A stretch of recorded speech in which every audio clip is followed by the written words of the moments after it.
حضرت سعد بن ابی وقاص بھی انہی میں سے ہیں، اور یہ اسلام کے سب سے پہلے تیر انداز ہیں، سب سے پہلے اسلام کے لیے تیر چلانے والے حضرت سعد بن ابی وقاص رضی اللہ تعالی عنہ ہیں۔ اور یہ وہ صحابی ہیں کہ جب غزوہ احد میں یہ تیر چلا رہے تھے، بہت اچھا، جیسے آج کل سنائپر ہوتے ہیں نا، آپ یہ سمجھیں حضرت سعد بن ابی وقاص سنائپر تھے اس صحابہ میں، یعنی ان کا کوئی نشانہ مس نہیں ہوتا۔ تو حضور علیہ الصلوۃ والسلام نے جب ان کو دیکھا کہ یہ تیر مار رہے ہیں اور ان کا ایک ایک تیر جا کے نشانے پہ لگتا ہے، تو حضور علیہ الصلوۃ والسلام نے ان کو کہا ارمی یا سعد فداک ابی و امی، اے سعد تم اسی طرح تیر چلاتے رہو، میرے ماں باپ تم پہ قربان۔ حضور نے ان کو کہا، صحابہ حضور کو کہتے تھے نا یا رسول اللہ ہمارے ماں باپ آپ پہ قربان۔ حضرت سعد بن ابی وقاص فرماتے ہیں میں وہ شخص ہوں جس کے لیے اللہ کے رسول نے اپنے ماں اور باپ دونوں کو جمع کیا، یعنی عام طور سے عرب کے معاشرے میں یہ کہتے تھے میرا باپ آپ پہ قربان، یہ میری ماں آپ پہ قربان، یہ دونوں جمع کر کے حضور نے حضرت سعد بن ابی وقاص کو کہا کہ میرے ماں اور باپ دونوں تم پہ قربان، ارمی یا سعد تم اسی طرح تیر چلاتے رہو۔ اور اس سے ہمیں یہ بات بھی پتہ چلتی ہے، جو میں اکثر یہ بات عرض کرتا رہتا ہوں نا کہ ہمارے ہاں دین کا تصور کیا ہے۔ حضور علیہ الصلوۃ والسلام نے یہ دعا حضرت سعد بن ابی وقاص کو کس عمل کی بنیاد پہ دی، یا یہ جو ان کو اپریشیٹ کیا کس عمل کی بنیاد پہ کیا؟ کہ وہ اچھے، آپ یہ کہہ لیں اچھے شوٹر تھے، اچھے سنائپر تھے، اچھے نشانہ باز تھے، ماہر تھے جنگ کے اندر، دشمن کو نیچا کرنے میں، دشمن کو گرانے میں مہارت رکھتے تھے۔ اس عمل کی بنیاد پر اللہ کے رسول نے ان کو یہ دعا دی۔ کیا ہمارے ہاں اس چیز کو دین سمجھا جاتا ہے کہ کوئی اچھا شوٹر ہو اور اس نیت سے وہ ٹریننگ حاصل کرے کہ بھائی میرے سامنے کوئی دشمن آئے گا، کوئی کافر آئے گا میدان جہاد میں تو میں اس کی کھوپڑی اڑاؤں گا؟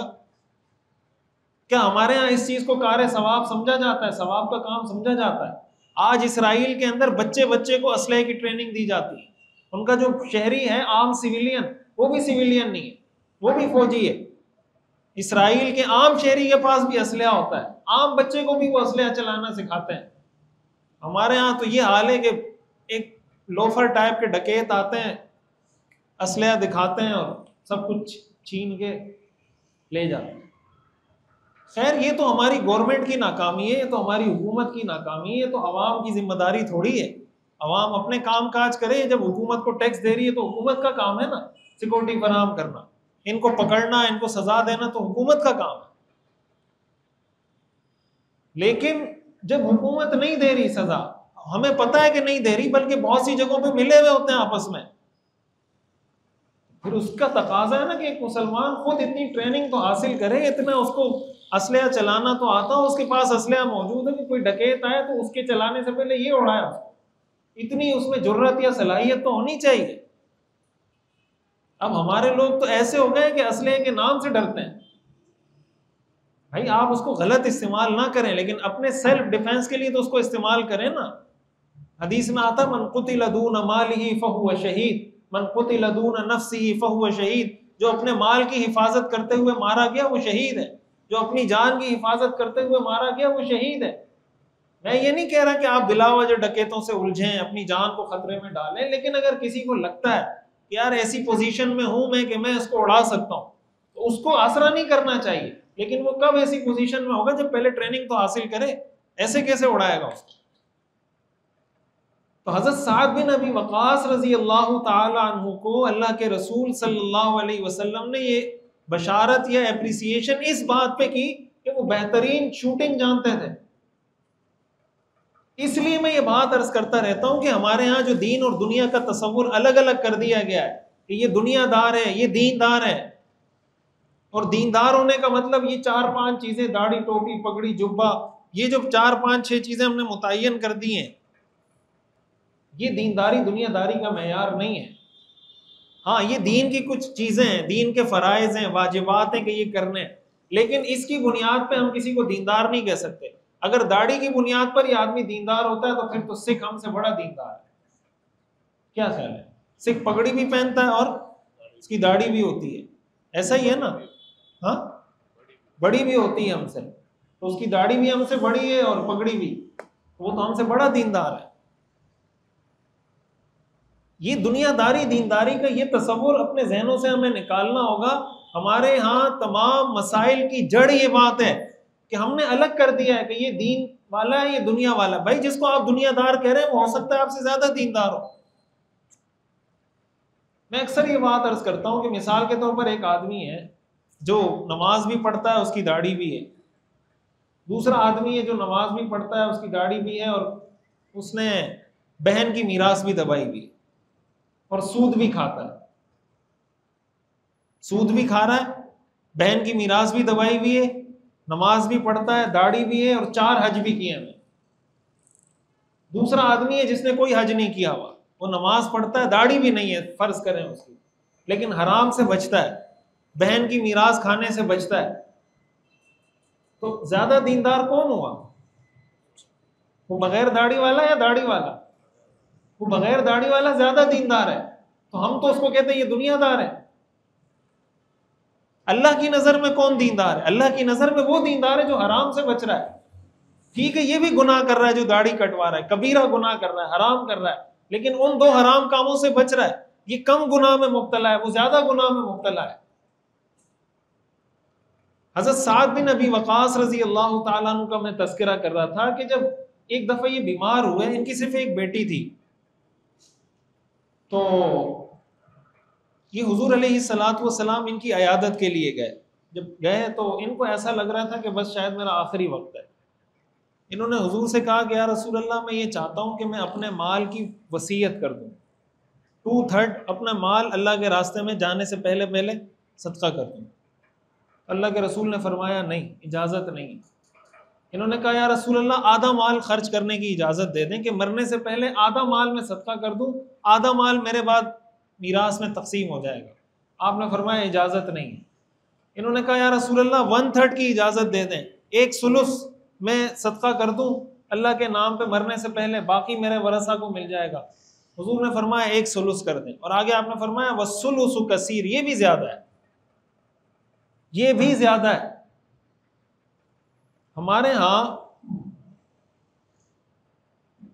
حضرت ابو بکر صدیق رضی اللہ تعالیٰ عنہ کا واقعہ سنایا جاتا ہے، اور صحیح واقعہ ہے کہ غزوہ احزاب کے موقع پر جب اللہ کے رسول صلی اللہ علیہ وسلم نے فرمایا نا کہ بھائی ہم جنگ کے لیے جا رہے ہیں تو ہر آدمی اس میں چندہ شامل کرے، جس کی جو وسعت ہے وہ لے کر آئے.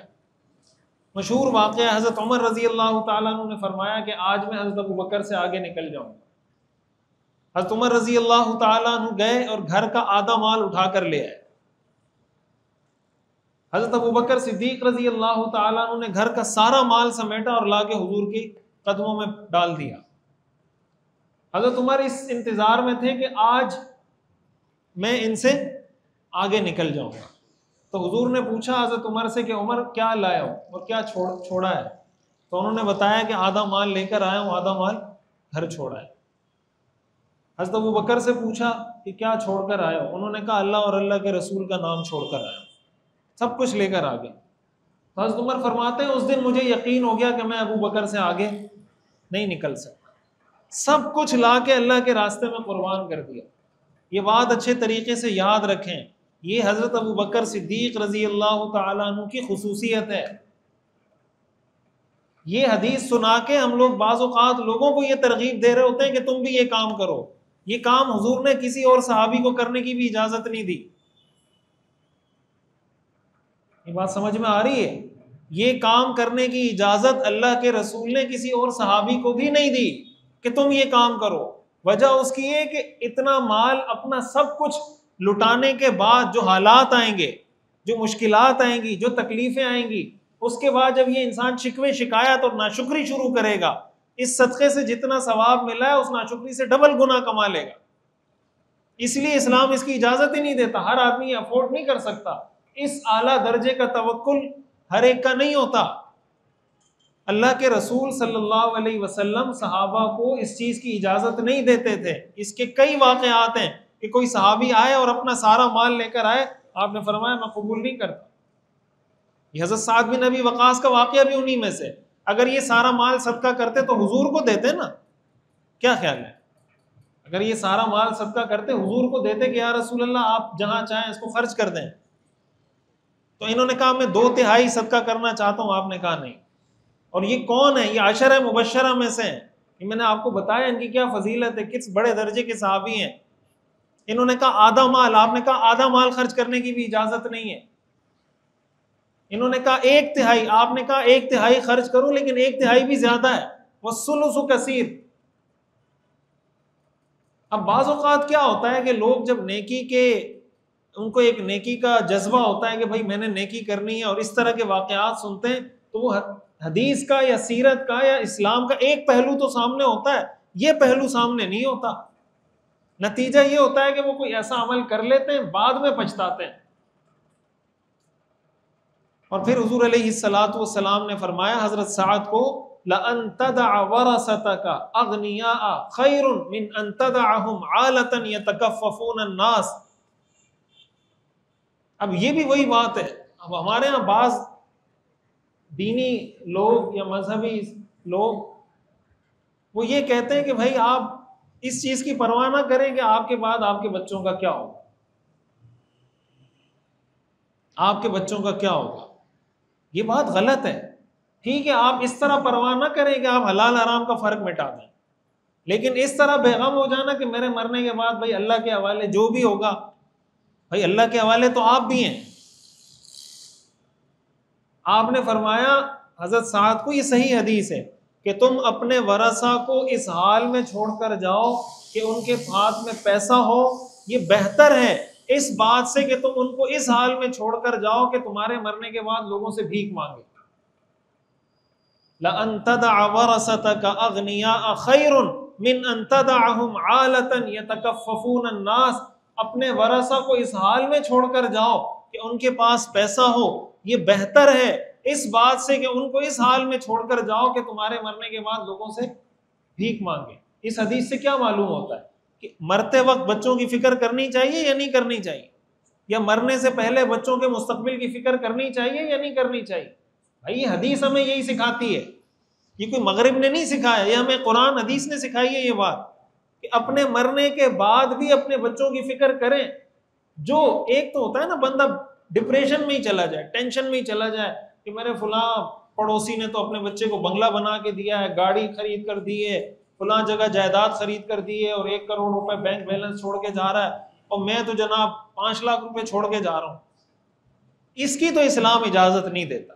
اس طرح تو جو 10 کروڑ والا ہے وہ بھی ٹینشن میں ہوگا کہ وہ 1 ارب چھوڑ کے جا رہا ہے، 1 ارب والا ٹینشن میں ہوگا کہ وہ 10 ارب چھوڑ کے جا رہا ہے۔ اس کی تو کوئی حد ہی نہیں ہے۔ مقصد یہ کہ کم از کم انسان کو اتنی فکر ہونی چاہیے کہ یار میں اپنے مرنے کے بعد اپنے بچوں کے لیے کیا کر سکتا ہوں، اپنی چادر کے مطابق۔ اگر میری تنخواہ 20,000 ہے تو میں مرنے سے پہلے اگر ساری زندگی میں 50,000 روپے کی سیونگ کر سکتا ہوں وہ کر لوں ان کے لیے۔ اگر تنخواہ 1 لاکھ روپے اگر میں ساری زندگی ملا کے 10 لاکھ کی سیونگ کر سکتا ہوں تو 10 لاکھ کی سیونگ کر کے چلا جاؤں ان کے لیے۔ تو اس میں 2 انتہا ہے، ایک تو یہ انتہا ہے کہ بندہ اسی ٹینشن میں مرا جا رہا ہے کہ میرے مرنے کے بعد میرے بچوں کا کیا ہو، اور ایک یہ انتہا ہے کہ بالکل نو ٹینشن۔ شریعت ان دونوں کے درمیان اعتدال کا راستہ ہمیں بتاتی ہے۔